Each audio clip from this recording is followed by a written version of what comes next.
Mesdames et messieurs, bonjour, soyez les bienvenus pour ce Lunch and Learn central. Alors, je m'appelle Mathieu Van Allen, je suis HS Advisor chez Wolters Kluwer et c'est moi qui vais présenter cette session. Au menu du jour, le code sur le bien-être au travail. Donc, celui-ci a été signé par le roi le 28 avril et il devrait être publié tout prochainement au Moniteur belge, en principe le 6 juin. Alors, ce code, finalement, va rassembler en un seul texte tous les différents arrêtés qui ont été pris en exécution de la loi du 4 août 1996 relative au bien-être des travailleurs. Il permettra donc aux parties prenantes, qu'il s'agisse de l'employeur, des travailleurs, des délégués des travailleurs, des conseillers en prévention, de disposer en un seul texte de toutes les dispositions réglementaires qui concernent le bien-être au travail. Pour nous en parler, nous avons le plaisir d'accueillir aujourd'hui Madame Lieve Ponnet, qui est conseillère générale au sein de la Direction générale humanisation du travail du SPF, emploi, travail et concertation sociale. Alors, Lieve Ponnet est juriste, a une très grande expérience, plus de 30 ans, par rapport à la législation relative au bien-être au travail. Et c'est l'une des chevilles ouvrières, finalement, de ce code, vu que c'est elle qui a coordonné sa réalisation. Nous allons maintenant débuter la présentation. Je cède la parole à Madame Ponnet. Merci beaucoup. Je vais, pendant l'heure qui vient, vous parler du code sur le bien-être au travail. Et il est toujours intéressant d'avoir un aperçu d'où on vient quand on a fait un texte légal. Donc, je vais brièvement passer la revue des antécédents de ce code du bien-être, de la réglementation, du règlement général sur la protection du travail, pour ensuite parler de la coordination et la codification et les différences qu'on a avec les textes actuels. Ensuite, je vais vous parler de la structure du code et évidemment, il y a toujours quelques défis lorsqu'on fait une codification et lorsqu'on a réalisé des textes législatifs. Il est intéressant de savoir que, au fond, une législation en matière de sécurité et de santé au travail existe depuis plus de 100 ans et que, avec la loi de 1899, on a commencé aussi à publier différents arrêtés d'exécution. Ces arrêtés ont été codifiés pour une première fois par un arrêté du régent de 46-47 après la Deuxième Guerre mondiale, où on a vu donc apparaître le règlement général pour la protection du travail, qui pendant 50 ans à peu près a été tout le temps modifié, même de façon à ce qu'à un certain moment donné, on n'arrivait plus à mettre de nouveaux textes dans ce règlement général pour la protection du travail, ce qui a fait que on a vraiment coupé les choses et qu'on a dit il faut faire un nouveau code, ce qui est le code sur le bien-être au travail. Le règlement général pour la protection au travail regroupait plusieurs dispositions et une première disposition, un premier titre concernait le régime des établissements classés comme dangereux, insalubres ou incommodes. Au fond, c'était une réglementation qui concernait plutôt l'environnement que la sécurité et la santé des travailleurs. Et suite aux réformes institutionnelles que notre pays a connues, toute cette matière a été régionalisée. Par contre, en 1992, quand la directive cadre sur la sécurité et la santé au travail a été publiée en 1989, on a dû rajouter un titre 1 bis, concernant les principes de prévention. Ce titre a disparu quand on a repris les textes dans la loi sur le bien-être et dans l'arrêté royal sur la politique du bien-être. Un deuxième titre, qui était assez volumineux, concernait plusieurs dispositions concernant l'hygiène du travail ainsi que la sécurité et la santé des travailleurs. On y trouvait tout ce qui concerne la sécurité du travail, les lieux de travail, incendie, politique de prévention, les services médicaux du travail et la surveillance médicale et la lutte contre les nuisances.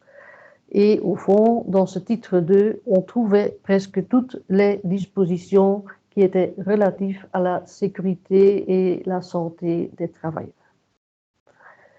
Le titre 3 de ce règlement concernait des mesures particulières applicables dans certaines industries où on trouvait un peu un melting pot un mélange de plusieurs types de dispositions.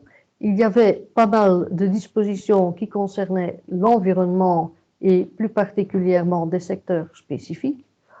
On avait aussi une réglementation sur les installations électriques et les substances dangereuses, et plus particulièrement la classification des substances dangereuses et l'étiquetage. Et on y parle aussi de la fabrication et de l'utilisation de certains appareils, dont les ascenseurs, dont une grande partie a été repris dans le Code de droit économique aujourd'hui. Il y avait un titre 4 concernant les appareils à vapeur.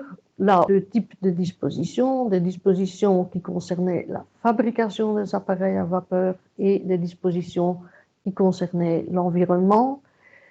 Et puis, c'est toujours un peu bizarre de découvrir dans le dernier titre d'un règlement toutes les dispositions qui concernent les structures de prévention, c'est-à-dire à l'époque les organismes agréés, le statut du chef de service de sécurité et le comité de sécurité et toutes les dispositions relatives à la surveillance et la constatation des infractions. Quand on a commencé à travailler sur le code, pourquoi est-ce qu'on a élaboré ce code sur le bien-être au travail? D'abord, on a constaté que dans le règlement général pour la protection du travail, il y avait une réglementation qui était dépassée par rapport à l'évolution technologique. C'était surtout le cas, par exemple, pour les appareils à vapeur. On a aussi constaté à un certain moment donné qu'il y avait une toute nouvelle approche de la prévention où on mettait plutôt l'accent sur les principes de prévention et sur le fonctionnement de l'expertise des services externes et internes de prévention. Et donc, il fallait revoir le titre 1 bis, 2 et 5 du Règlement général pour la protection du travail. Il y a aussi eu beaucoup des réformes institutionnelles qui ont fait que les dispositions qui concernent l'environnement sont allées vers les régions qui actuellement ont leur propre réglementation, ce qui a vidé le règlement général protection au travail de sa substance pour une grande partie. Et dernièrement, il y avait pas mal de directives européennes pour lesquelles vraiment on ne trouvait plus de place dans le règlement général pour la protection du travail pour les insérer correctement. Dans l'élaboration, au début, on était encore un peu optimiste. On pensait qu'on pouvait restructurer le règlement général pour la protection du travail. Mais vu tous les changements qu'il y a eu, on s'est dit il faut vraiment partir de zéro et commencer avec une structure de base. Et sur base de cette structure, on a élaboré pendant un certain temps des arrêtés royaux distincts, dont le premier date de 1993 et le dernier sur les champs électromagnétiques date de l'année passée. Dans ces différents arrêtés royaux distincts, on a d'abord introduit les nouvelles règles suite aux directives européennes, par exemple tout ce qui concerne les écrans de visualisation, rayonnement optique, champ électromagnétique, il n'y avait rien du tout dans notre réglementation belge. Un deuxième point, c'était l'exécution de la loi sur le bien-être avec la politique du bien-être et les structures organisationnelles, par exemple. Et dernièrement, il y avait aussi le défi de moderniser le règlement général pour la protection du travail, ce qui s'est fait dans plusieurs étapes et ce qui est presque fini. Il y a encore quelques dispositions dans le règlement général de protection du travail qui sont en vigueur, mais qui devront être encore reprises dans le code. Quand on fait une coordination en codification, il est ici important de souligner qu'on a voulu faire vraiment un nouveau texte légal, un nouvel arrêté royal. Dans la pratique, ça s'est concrétisé dans 10 arrêtés royaux qui forment une réglementation totalement nouvelle et qui remplace tous les arrêtés royaux précédents, de façon que on est certain qu'on se trouve devant un texte, un arrêté réglementaire, et que le roi a exercé pleinement sa compétence d'exécution. Ce qui veut dire que, puisqu'on a dû respecter toutes les formalités prévues par la loi, on s'est retrouvé maintenant avec un texte pour lequel il n'y a pas de discussion possible sur la valeur juridique, ce qui est différent que quand on fait seulement une coordination de texte. Néanmoins, dans la rédaction du code, même si c'est un nouvel arrêté réglementaire, on a appliqué pleinement les principes de coordination et de codification. Ce qui veut dire qu'on se trouve en face d'une nouvelle structure, que aussi la numérotation des articles a changé et que aussi donc on a dû adapter toutes les références à ces nouveaux articles. On a aussi essayé d'arriver à une terminologie uniforme qui peut être appliquée au cours de tout le code, et on a aussi adapté certaines références aux textes de loi et arrêtés qui ne font pas partie du code, comme par exemple le règlement général sur les radiations ionisantes, où on a dû faire des adaptations, aussi certaines références lorsqu'on parle d'équipement de travail à des textes de loi qui sont basés sur le code de droit économique. Le code ne contient pas de modification fondamentale du contenu. On n'a pas fait table rase des principes ou des différentes dispositions qui existaient, mais on a quand même essayé de refaire certaines choses pour avoir une meilleure cohérence du texte. Par exemple, lorsqu'on va regarder les textes sur les accidents de travail graves, on constatait qu'il y avait que le champ d'application était déterminé par ricochet et par référence à d'autres textes. Là, on a essayé de simplifier la formulation de ce champ d'application de façon à ce que tout le monde puisse plus facilement lire le texte. Ce qu'on a également fait, c'est faire l'intégration de plusieurs textes qui se trouvaient un peu éparpillés. C'était le cas, par exemple, pour tous les textes concernant les accidents de travail graves, qui étaient éparpillés pour une partie dans le texte, l'arrêté royal sur la politique du bien-être, et aussi dans un arrêté royal distinct qui organisait les différentes modalités pour faire appel aux experts et leurs tarifs qu'ils pouvaient demander, et un arrêté ministériel qui reprenait le modèle du cahier de charges et le rapport, ainsi que le délai pour introduire ce rapport. Aussi, pour la formation des conseillers en prévention, on a fait une même démarche.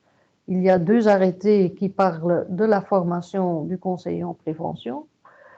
Il y a l'arrêté de 2007 qui concerne surtout l'organisation des formations des conseillers en prévention du service interne, et il y avait un deuxième arrêté de 2003 qui portait sur la formation des conseillers en prévention des services externes. Et là, on parlait surtout des différentes formations pour les disciplines de l'ergonomie, de l'hygiène, du travail et des aspects psychosociaux et aussi de la sécurité du travail. On a intégré tous ces textes dans un seul volet du code. Et dernièrement, on a aussi fait l'incorporation de certains textes qui ne se trouvaient pas encore dans le code. Il s'agit notamment de l'arrêté royal du 31 mars 1992 relatif au laboratoire agréé et aussi les textes concernant l'agrément des enleveurs d'amiante a été inséré dans le code sur le bien-être. Puisque les textes des arrêtés séparés avaient déjà un certain âge, pour le dire ainsi, on trouvait aussi pas mal de dispositions transitoires dans ces anciens textes. Et plusieurs de ces dispositions transitoires étaient déjà expirées et ne sont plus d'application aujourd'hui. Donc, ces dispositions transitoires, on les a supprimées du code, ce qui rend le texte aussi beaucoup plus lisible. Alors, évidemment, quand on a fait la coordination, on a constaté qu'il y avait des arrêtés qui étaient plus récents et pour lesquels c'était assez facile de les introduire dans le code, mais d'autres qui étaient beaucoup plus anciens, dont par exemple les arrêtés qui concernent les équipements de travail. Là, il y avait ces différents arrêtés ont été insérés et promulgués à plusieurs moments différents et on constatait que quand on devait faire la coordination, il y avait dans les textes spécifiques, comme par exemple pour le levage de charges et les équipements automobiles, là, il y avait aussi des dispositions qui se recoupaient un peu les différentes dispositions de l'arrêté royal général. Et donc, on a fait concorder maintenant les textes des arrêtés spécifiques avec ces dispositions générales qui se trouvaient dans le premier arrêté sur les équipements de travail. On a aussi constaté qu'il y avait encore des anciens textes qui avaient des références dépassées. Par exemple, dans l'arrêté royal sur les radiations ionisantes, il y avait encore une référence vers l'article 28 bis pour VRGPT pour établir le champ d'application. Là, on a fait concorder cela avec le texte de l'article 2 de la loi sur le bien-être. On a également adapté la terminologie. On parlait encore de service médical du travail. Et ces services sont maintenant devenus des départements ou des sections de surveillance médicale. Et puis, on a aussi dû adapter la dénomination de certaines administrations compétentes. Alors, en ce qui concerne le champ d'application, le premier article du code reprend le champ d'application en général, c'est-à-dire le code s'applique en premier lieu aux employeurs et aux travailleurs, aux personnes avec un contrat de travail et les personnes qui sont y assimilées. Et ce champ d'application, il est valable pour tout le code. Donc, on a un seul champ d'application au début du code, mais évidemment, parfois, il y a des livres spécifiques où il y a des spécifications vers des groupes cibles particuliers, comme par exemple les jeunes, les travailleuses enceintes, où on a dû donc apporter des champs d'application un peu spécifiques parce que ce ne sont pas tous les jeunes et quand ce sont les travailleuses enceintes, c'est un groupe particulier. Là, on fait aussi référence à une autre loi qui est la loi du travail, ce qui fait que les domestiques et les gens de maison sont également couverts par ces dispositions. On a fait beaucoup d'attention pour arriver à des notions uniformes. Et là, il y a certaines notions qui concernent la prévention en tant que telle. Par exemple, il y a les notions qui concernent l'analyse des risques, des notions qui ont été introduites au début des années 90, mais pour lesquelles, à l'époque, il n'y avait pas encore disons, une vraie définition qui était opérationnelle. Et donc, maintenant, on a vraiment essayé d'utiliser des définitions très correctes pour expliquer les différents concepts de danger, de risque, d'analyse des risques, d'évaluation des risques et de prévention. Aussi de la surveillance de la santé et les premiers secours. Il y a certains textes qui sont fréquemment utilisés, des termes qui sont fréquemment utilisés, et donc il vaut mieux les mettre au début du code. Il s'agit notamment des risques psychosociaux au travail, du système dynamique de gestion des risques, le poste de travail, les équipements sociaux, les agents chimiques et biologiques, les équipements de travail. Donc ce sont toutes des notions qui sont utilisées au fur et à mesure dans le code et qui doivent avoir la même signification tout au long du texte légal. Alors, ce qui est un peu nouveau, c'est qu'on a aussi introduit des notions relatives aux acteurs qui jouent un rôle dans toute la prévention dans l'entreprise.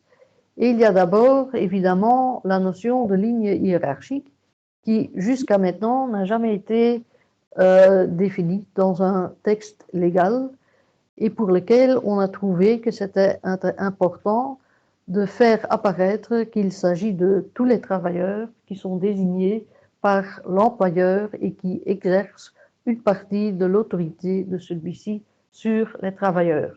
Et les membres de la hiérarchie, bien, ça peut aller du manager jusqu'au chef d'équipe qui se trouve sur le lieu de travail.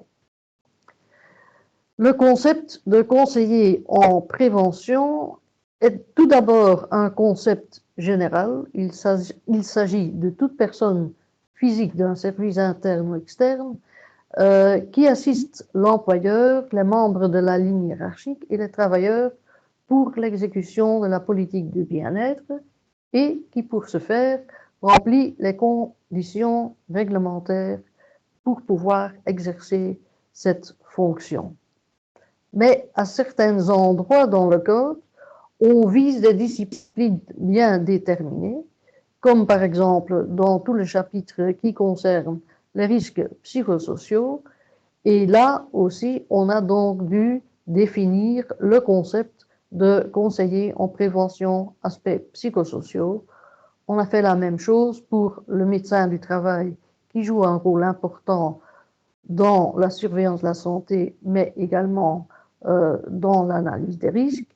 Et pour certains textes très techniques, comme les équipements de travail, les équipements de protection collective et individuelle, où on a la procédure des 3 feux verts pour mettre en service un équipement, il y a aussi un rôle bien déterminé pour le conseiller qui est spécialisé dans la sécurité du travail. La notion de personne de confiance, c'est la notion normale qu'on trouve dans la loi.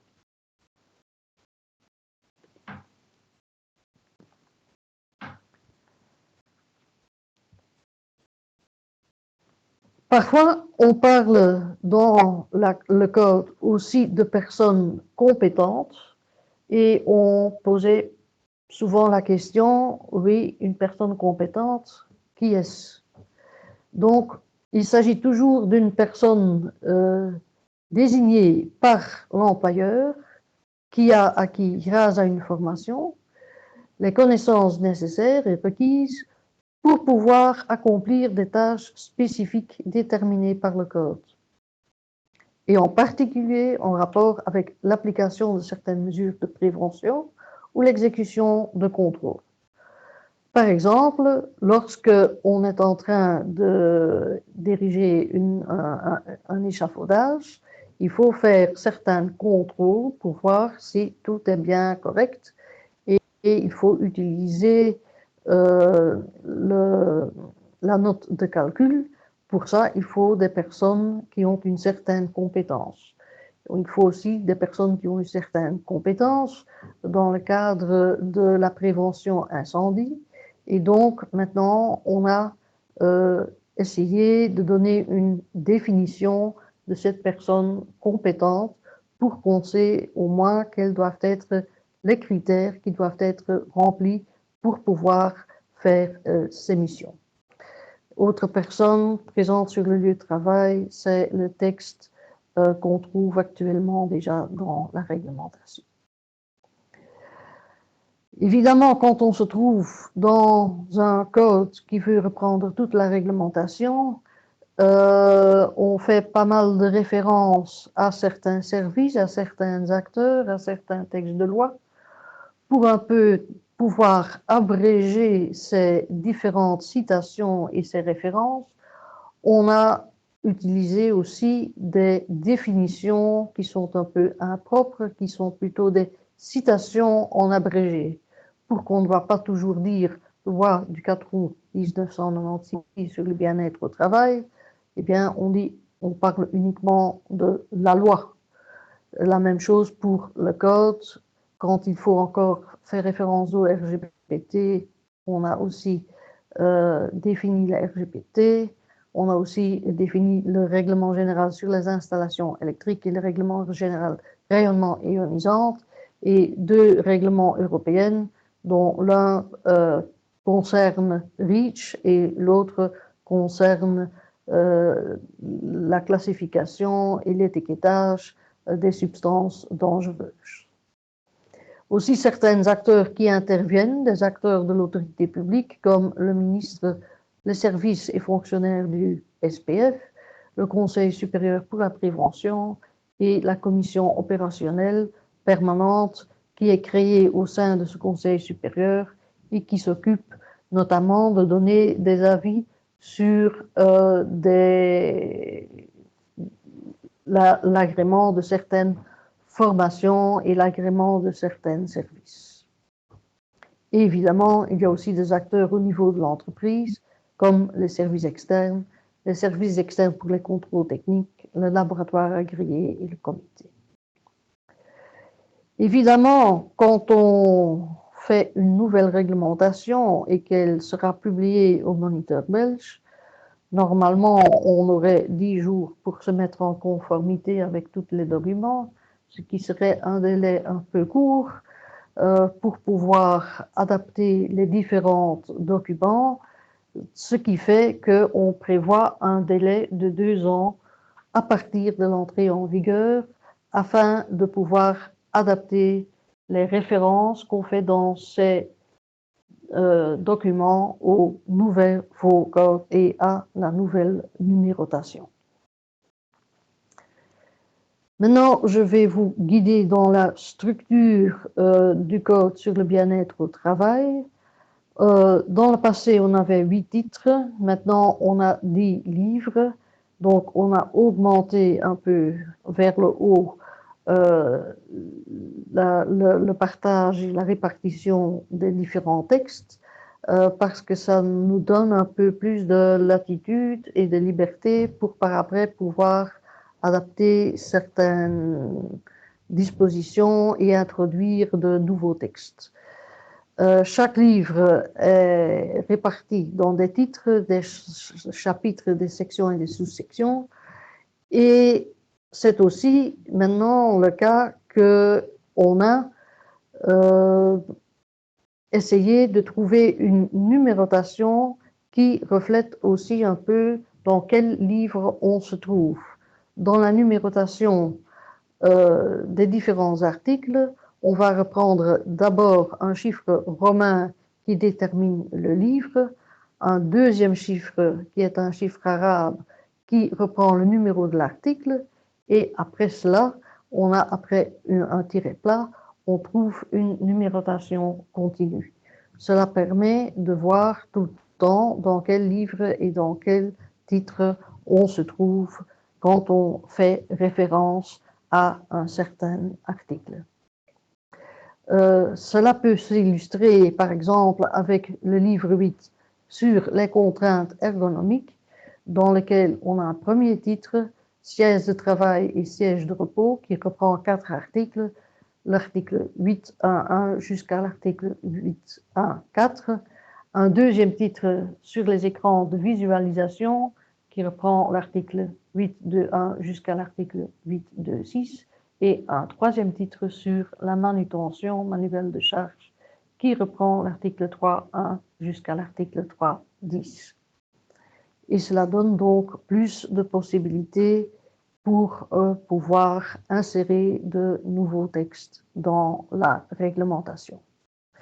Les différentes annexes sont jointes à chaque livre et un premier chiffre dans ces annexes va aussi être un chiffre romain qui renvoie au livre auquel cette annexe se rapporte, un deuxième chiffre qui est un chiffre arabe qui renvoie au titre, et par après une numérotation continue après un tiret plat. Par exemple, l'annexe 8.2.1 est la première annexe du titre 2 du livre 8.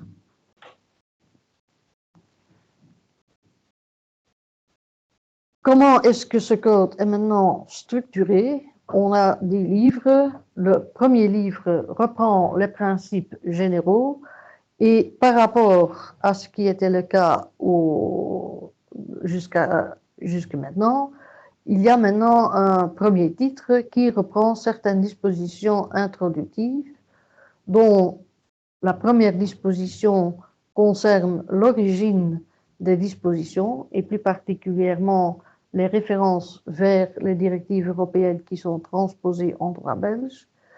Un deuxième article reprend le champ d'application.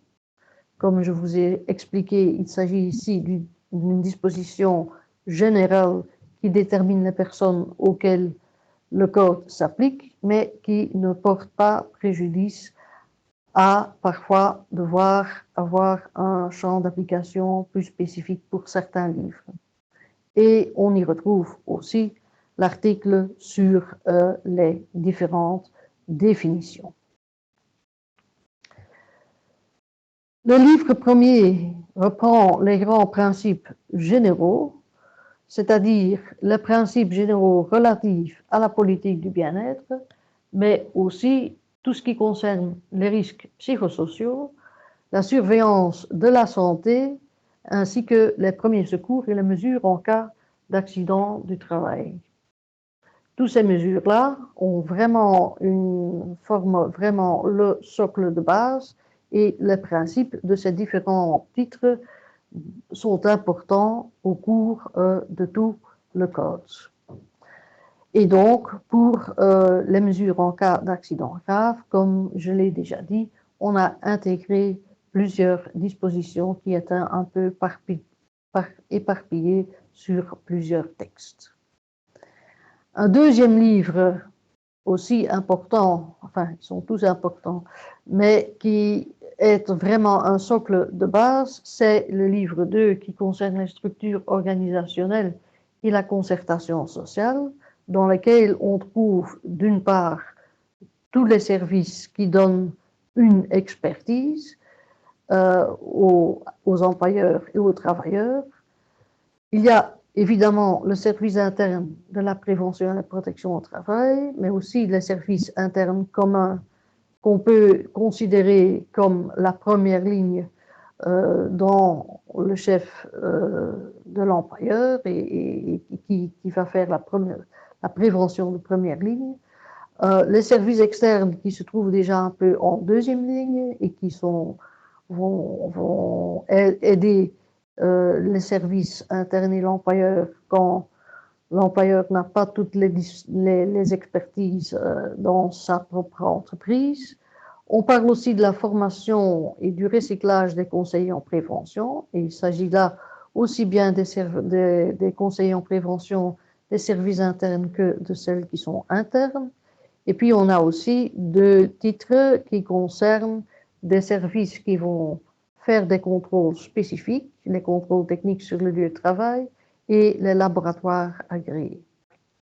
Et les trois derniers titres concernent la concertation sociale, dont les deux premiers concernent la concertation sociale au sein de l'entreprise, par le biais d'une part du comité pour la prévention et la protection au travail, et lorsqu'il n'y a pas de comité ni de délégation syndicale, les règles qui concernent la participation directe des travailleurs. Le dernier titre concerne le Conseil supérieur pour la prévention, qui est un organe de consultation au niveau national et qui a un rôle à jouer lorsque on élabore les textes légaux. Quand on sait quels sont les principes généraux appliqués et comment on peut quelles sont les personnes, les acteurs sur le terrain qui vont aider l'employeur et les travailleurs, on peut aller regarder sur le lieu de travail même. Et dans ce troisième livre, on va regrouper tout ce qui concerne les exigences de base relatives au lieu de travail, les installations électriques, la prévention de l'incendie, les risques dus aux atmosphères explosives, liquides inflammables et la signalisation de santé et de sécurité. Actuellement, on n'a pas encore repris dans ce nouveau code la réglementation sur les chantiers temporaires ou mobiles, puisqu'on a considéré qu'il fallait faire là un travail de fond et cela n'était pas vraiment possible de le faire dans une certaine courte échéance. Le quatrième livre va maintenant vers les différents équipements de travail qui sont utilisés sur le lieu de travail, avec des dispositions qui s'appliquent à tous les équipements de travail, mais aussi ceux qui sont plus spécifiques pour les équipements mobiles automoteurs, les équipements servant au levage de charges et les équipements pour les travaux temporaires en hauteur.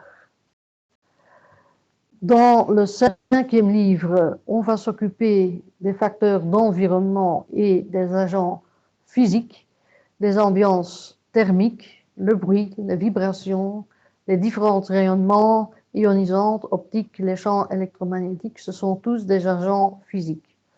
Au fond, quand on travaille en milieu hyperbare, c'est aussi un agent physique parce que c'est la pression qui va être plus haut ou plus basse et qui a une influence sur le corps humain. Et c'est pour cela qu'on a maintenant prévu, on l'a maintenant inséré ici dans ce livre-là, au lieu de le laisser dans le titre sur les lieux de travail. Et quand on sait quels sont les facteurs d'environnement, on doit aussi regarder quels sont les agents chimiques, cancérigènes et mutagènes qui sont utilisés sur le lieu de travail. Et là, on a intégré les différents éléments concernant ces agents chimiques avec une attention particulière aussi pour l'agrément des enleveurs d'amiante.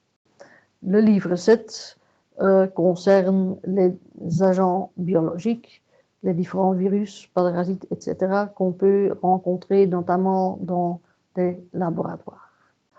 On a rajouté un nouveau titre, un nouveau livre concernant les contraintes ergonomiques, dans lequel on a repris des textes qui se trouvaient antérieurement dans plusieurs autres titres du Code, notamment les sièges de travail et les sièges de repos qui se trouvaient dans le titre sur les lieux de travail, l'écran de visualisation qui était dans le titre concernant les équipements de travail et la manutention manuelle de charge qui se trouvait dans les dispositions relatives à la situation de travail spécifique. Ce sont trois éléments qui sont importants d'un point de vue ergonomique et ça la permettrait aussi, si un jour on décide de faire une réglementation sur les TMS, de les mettre dans un livre séparé du code. Donc là, on a un peu anticipé vis-à-vis du futur. Le livre 9 va plutôt s'occuper des protections collectives et les équipements de protection individuelle qu'on peut utiliser lorsque les autres mesures de prévention ne peuvent pas être tout à fait respectées ou ne sont pas tout à fait assez pour pouvoir accorder une prévention assez... oui, non.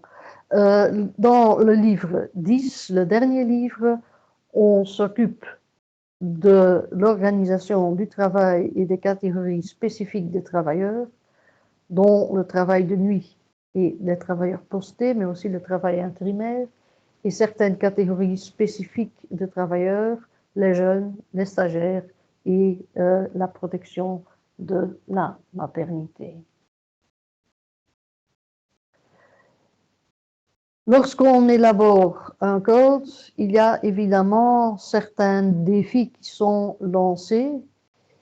On a constaté qu'il y avait une nécessité de moderniser le règlement général de la protection au travail. Donc, on a réécrit la réglementation et on a fait ça en plusieurs vagues. À partir de 1993, il y avait certaines dispositions techniques.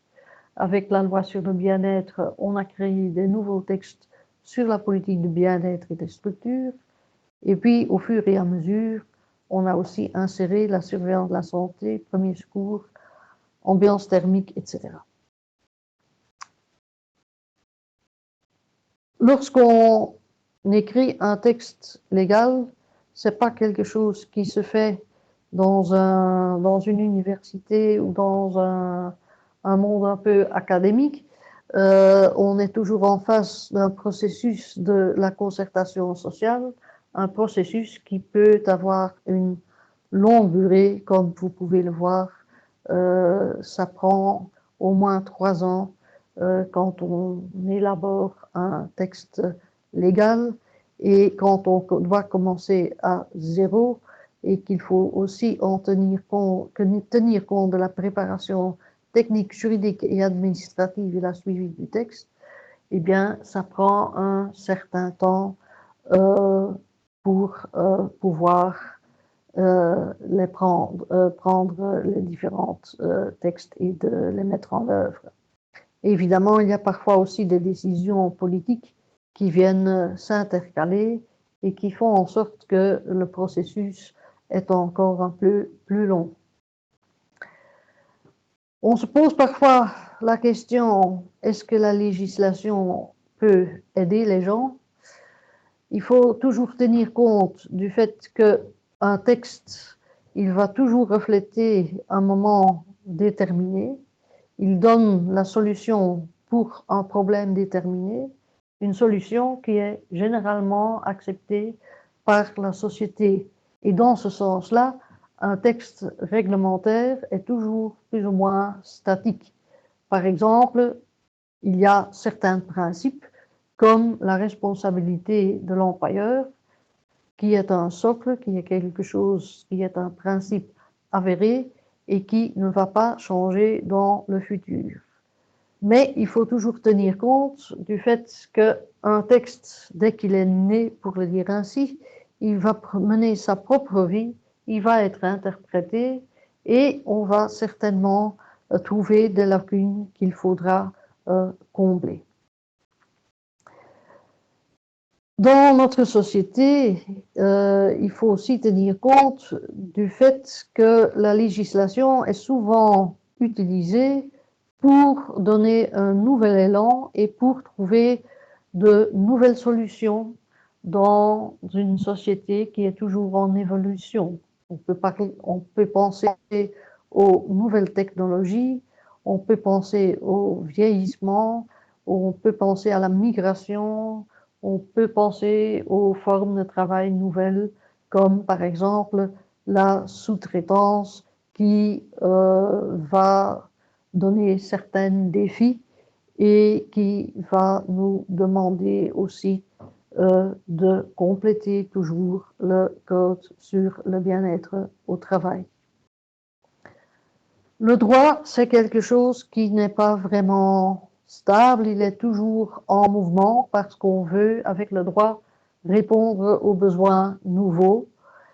Et le manque de législation stable, ça fait aussi que la codification devient à un certain moment donné très difficile. Quand on regarde les années qui sont écoulées, on a écrit des textes sur les risques psychosociaux, sur la tarification des services externes, sur la réintégration des travailleurs en incapacité de travail, ce qui a un peu fait traîner ou faire tarder vraiment la codification. On ne doit pas non plus sous-estimer la complexité du processus. Le code a une certaine ampleur, il faut faire attention aux détails, il faut pouvoir disposer de collaborateurs qualifiés qui doivent pouvoir disposer du temps nécessaire pour pouvoir travailler de façon continue sur le code et quand même aussi de temps à autre le laisser un peu à côté pour avoir un peu le temps de réflexion. Et je veux prendre l'occasion pour remercier ici très chaleureusement les différents collaborateurs de mon service qui ont fait en sorte que le code du bien-être au travail a maintenant pu voir le jour. Le droit, c'est un travail d'êtres humains. C'est un travail qui n'est jamais parfait et jamais fini. Et pour une partie, on dépend aussi de la bonne volonté des gens. Si les gens ne veulent pas l'appliquer, là, on a un problème. Et évidemment, il y a la surveillance, il y a les sanctions, mais ce n'est pas toujours la seule voie à suivre pour faire en sorte qu'une réglementation est respectée. On dépend aussi des rapports de force, les rapports de force entre employeurs et travailleurs. Et le droit, il va toujours refléter la société. Dans ce sens-là, l'édifice du code n'est jamais achevé. Le défi est de l'appliquer et de l'améliorer lorsque cela est nécessaire ou possible. On peut dire qu'on est arrivé à la fin d'un long cheminement, mais ce chemin attend aussi un nouveau commencement et je préfère toujours assez aller dans le mode de la tortue qui va toujours lentement, mais qui continue et qui arrive à sa fin. Et au fond, un auteur français, Nicolas Boileau, a bien expliqué au fond tout ce qu'on a fait ce dernier temps, c'est de nous hâter lentement, sans perdre courage, de remettre 20 fois sur le métier notre ouvrage, de le policer sans cesse et de le repolicer et de en ajouter quelquefois et souvent effacer. Et je vous remercie pour votre attention. Je reste à votre disposition pour répondre à vos questions. Merci, Madame Poney, pour cet exposé. Alors, vous vous en doutez, la publication de ce code n'est pas sans impact sur le fonctionnement d'un site comme Central, et je vais maintenant prendre quelques instants pour vous expliquer un peu comment nous allons implémenter cette évolution législative. Donc, la publication du nouveau code va avoir un très grand impact sur tous les renvois vers la législation, vu que les anciens arrêtés vont être de facto supprimés, et ce dans toutes nos publications. Il s'agit de milliers de liens qui renvoient vers les actuels articles du code qui doivent être donc modifiés pour mener vers les nouveaux articles. Pour ce faire, nous avons un plan d'action, en partie automatique, en partie manuel, et nous allons nous servir d'une table de concordance pour finalement traduire automatiquement les hyperliens univoques, donc là où il n'y a pas de doute, Et lorsqu'il n'y a pas une correspondance 1 sur 1, nous devons alors procéder manuellement pour finir au bon endroit. Ce travail manuel prendra bien entendu un certain temps. Concrètement, qu'est-ce que tout ça signifie pour vous en tant que client? Le nouveau code, lui, sera disponible sous les 10 jours ouvrables sur Central. La page d'accueil sera adaptée. Les liens vers les anciens arrêtés royaux seront supprimés de cette page d'accueil et vous aurez un lien vers le nouveau code. Au sein même du nouveau code, vous pourrez naviguer facilement grâce à la table des matières qui va refléter donc sa nouvelle structure. Les hyperliens au sein de la législation seront refaits également vers le nouveau code. Donc les anciens arrêtés royaux ne seront plus disponibles, ils auront été abrogés. Et en ce qui concerne les renvois depuis les textes pratiques, les textes de commentaires vers la législation, pendant une période de transition, lorsque vous cliquerez vers un hyperlien menant vers un ancien arrêté royal, eh bien, vous serez immédiatement dirigé vers le nouvel article du code. Et dans un deuxième temps, on procédera à des modifications textuelles au sein même de ces textes pratiques. Donc, ce sera encore finalement, vous verrez encore l'ancien lien apparaître, mais en arrière-plan, ce sera déjà redirigé vers le bon endroit. Et bien sûr, nous vous tiendrons progressivement au courant de toutes les modifications. Sous l'accès rapide, vous trouverez le lien vers l'actualité traitant du nouveau code. Nous utiliserons également l'ISIN comme moyen de communication pour vous tenir au courant de l'état d'avancement des modifications de Central. Et bien entendu, vous pouvez toujours poser vos questions au moyen du chat et les questions intéressantes et leurs réponses pourront également faire l'objet d'articles d'actualité, histoire de partager finalement l'expérience, de partager l'information. Nous allons maintenant procéder aux réponses aux questions qui ont été posées. Alors, nous avons ici une première question qui nous demande: est-ce qu'il est prévu une liste de correspondance entre les anciens articles et les nouveaux? En effet, le SPF va publier sur son site des tableaux de concordance qui vous permettront de retrouver les anciens articles et le lien vers les nouveaux articles. Donc, dans ce sens-là, vous pouvez être rassuré. Une deuxième question qui concerne plus spécifiquement la législation relative au dépôt de liquide inflammable. Est-ce que les définitions et les seuils des points clairs ont déjà été adaptés par rapport aux critères introduits par le règlement CLP? Et quid des conditions déjà présentes dans des législations régionales pour ce type d'installation? Oui, donc pour les liquides inflammables, là, on était aussi en face d'une ancienne réglementation. Et pour être tout à fait sincère, on n'a pas encore adapté les points d'éclair, donc les définitions des liquides, mais on doit aussi être clair que, au fond, cette réglementation qui date d'un certain temps est aussi déjà un peu dépassée, que beaucoup des aspects qui sont réglés dans cet arrêté concernent au fond l'environnement. Et donc, notre but est de revoir ce texte dans le cadre du nouveau projet qui concerne les critères de construction des bâtiments pour la prévention d'incendie. Et dans ce cadre-là, on va revoir tout ce texte et on va aussi uniquement reprendre les éléments qui sont vraiment importants pour la prévention sur le lieu de travail et la sécurité et la santé des travailleurs.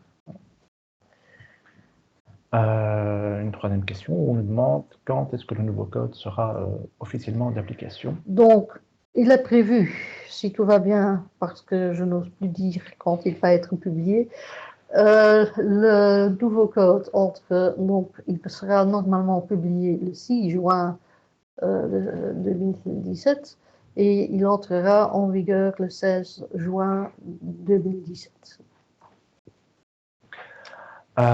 Quid du reste du RGPT, du RGE et des arrêtés qui ne sont pas dans le code? Oui, donc il y a un arrêté qui n'est pas encore repris dans le code, c'est l'arrêté royal chantier sur les chantiers temporaires automobiles Là, il faudra faire pendant un certain temps encore référence à l'arrêté royal du 25 janvier 2001.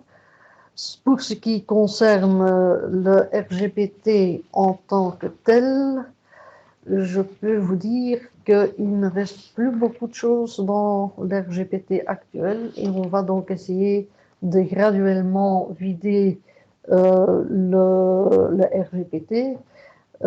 Donc, un premier projet d'arrêté qui se trouve en chantier concerne la prévention d'incendie et les critères de construction des bâtiments. Et puis par après, on va aussi supprimer et modifier les articles 53 sur la possibilité d'intoxication et quand on travaille dans des puits. L'article 54 ter, par exemple, concernant les travailleurs qui sont occupés isolément, et aussi des dispositions, par exemple, qui concernent la possibilité pour un comité de faire appel au laboratoire pour faire certains mesurages. Il y a aussi tout ce qui concerne les contrôles techniques. Ça sera aussi dans notre programme de travail et certaines dispositions qui se trouvent encore dans le titre 3. Le RGE, c'est un règlement qui a sa propre vie et sa propre structure, et ce règlement, il restera tout à fait en vigueur. Y a-t-il des nouvelles exigences qui sont introduites avec le nouveau code? Si oui, comment les identifier? Il n'y a pas vraiment de nouvelles exigences qui ont été introduites dans le code, c'est vraiment la codification de ce qui existe et on n'a pas bouleversé le monde, pour le dire ainsi. Voilà, et sinon pour nos clients centrales, si jamais il devait y avoir dans l'avenir des changements de fond, vous serez bien entendu tenus au courant via les usines, via les articles de news qui sont présents sur le site. Alors, nous sommes arrivés au terme de cette session. Merci Madame Bonnet pour cette présentation. Merci et au revoir.